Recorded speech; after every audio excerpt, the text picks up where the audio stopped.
स्वयं पुरोहित constitutional body है, constitutional mandate है, पेट में दर्द और पेट में ऐंठ क्यों है? नहीं, कॉन्स्टिट्यूशनल बॉडी है, बहुत अच्छी बात है। ये मैं एक दिखा रहा हूं, शायद आपके इसमें क्लियर दिखेगा नहीं, मैं 2-3 बार दिखाने की कोशिश कर रहा हूं। ये लेटर हेड है ऑल इंडिया मथुआ महासंघ।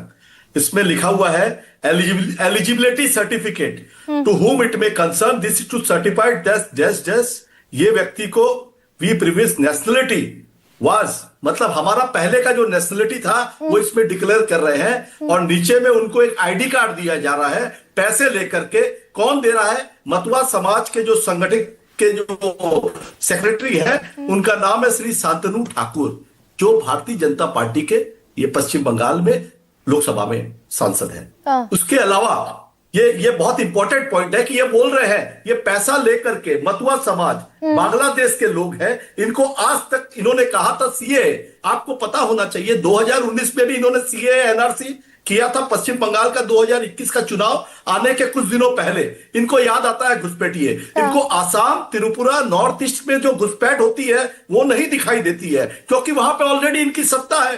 पश्चिम बंगाल की सत्ता को हथियाना है। उस सत्ता को हथियाने के लिए एक षड्यंत्र रचा जा रहा है, जिसमें दुर्भाग्यपूर्ण ये षड्यंत्र कैसे हो जाएगा? एक सेकंड स्वयं पुरोहित भाई, कैसे चुनाव आयोग षड्यंत्र कर सकता है? बीएलओ आपके हैं, चुनाव आयोग कौन है? सैलरीड सुनिए ना, सैलरीड है बीएलओ स्टेट गवर्नमेंट के। राज्य सरकार उनको सैलरी देती है, क्लर्क हो, स्कूल टीचर हो, ये सारे बीएलओ जो बनाकर देते हैं, सरकार तनख्वाह देती है उनको पश्चिम बंगाल की। मगर इलेक्शन कमिश्नर का जो नोटिफिकेशन आने के बाद उनको तो अपनी ड्यूटी करनी है। अगर कोई भी व्यक्ति अपनी नौकरी नहीं गंवाएगा, उनके ऊपर में जब ये एक साइलेंट एसआईआर का एक नया फुल फॉर्म हमारे नेता अभिषेक बनर्जी ने बताया था कि साइलेंस इनविजिबल रिगिंग जो कि चल रही है आपको दिखाई नहीं दे रही है, जो आपने बिहार में देखा, हरियाणा और महाराष्ट्र में देखा।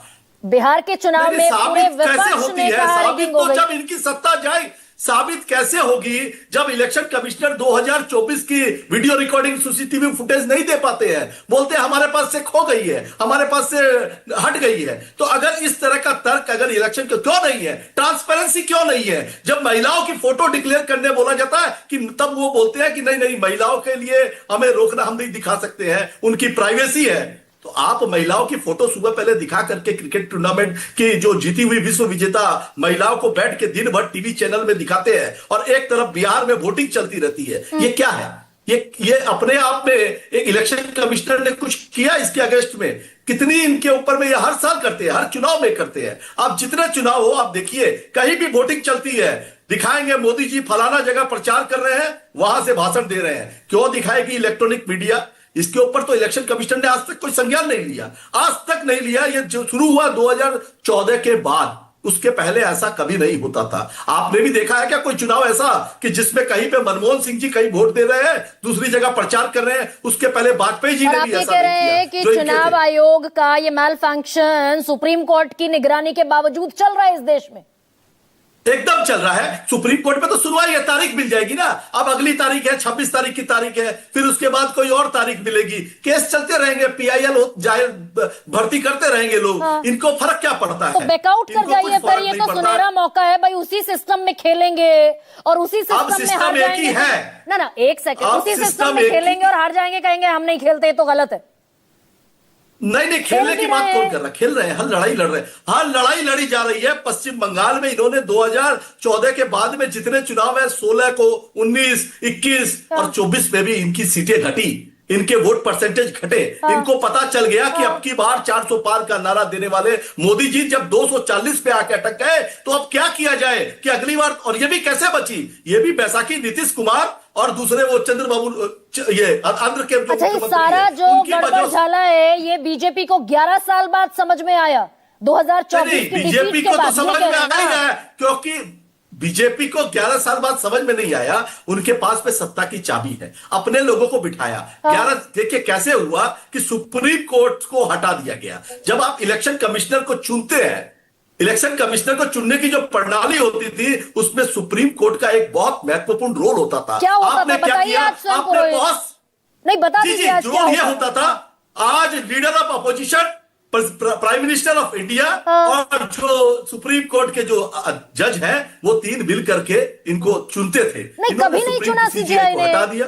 मैं सुनिए सर, मैं बीजेपी से सवाल पूछने के लिए जानी जाती हूँ, लेकिन विपक्ष भी गलत फैक्ट को तो मैं यहाँ पर सबमिट नहीं करने दूंगी। ये गलत फैक्ट नहीं है क्या? सीजीआई का कहाँ रोल है? सर इलेक्शन कमिश्नर को चुनने में सीजीआई का कहाँ रोल है आपके, मुझे बताइए। इस